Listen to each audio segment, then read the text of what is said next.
Hello guys, আসসালামু আলাইকুম। সবার কি অবস্থা? আশা করি সবাই ভালো আছেন এবং আপনার দোয়া এবং ভালোবাসা আমিও ভালো আছি, বুঝছেন।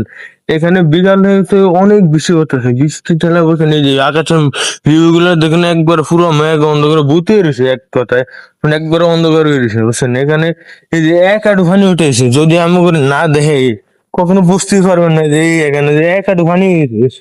পুরো এই যে আমি ফুল ইয়ারের ভিতরে নামিয়ে দেখেছি যে যে পুরো এক আধটু পানি উঠেছে, বুঝছেন গাইস। কি কমু, এখানে পুরো আটানোর মতো কোনো ক্যাপাসিটি নেই, বুঝছেন। আটানোর ক্যাপাসিটি নেই, পুরো এক রোডে হুন্দ্রি পানি উঠতেছে, রোডে দেখেন পুরো রোডে এই মতো মতো পানি। এই পানির উঠে গিয়ে আমরা একটি স্বর্ণের মেডেল হয়ে গেছি, বুঝছেন। স্বর্ণের মেডেলটি যদি আমি না দেখি কখনো বুঝতেই পারবেন না যে এটা স্বর্ণের মেডেল না অন্য কিছু, বুঝছেন। এই যে দেখেন, এটা কি স্বর্ণ মেডেল না অন্য কিছু, এটা কিন্তু সবাই একটু ভিডিও কমেন্ট বক্সে জানিয়ে দেবেন এটা কি। এটা কিন্তু আমার কাছে এখন বর্তমানে আছে, বুঝতে পারতেন না যে এটা কি, বুঝছেন। এই ফানি যে আটতে গিয়ে এটা ভালো দুষ্কৃতি স্বর্ণ মেডেলটা পাইছি আমরা, কিন্তু এটা কি, এটা একটু সবাই একটু ভিডিও কমেন্ট জানিয়ে দিলে ভালো হইতো, বুঝছেন গাইস। আল্লাহ হাফিজ।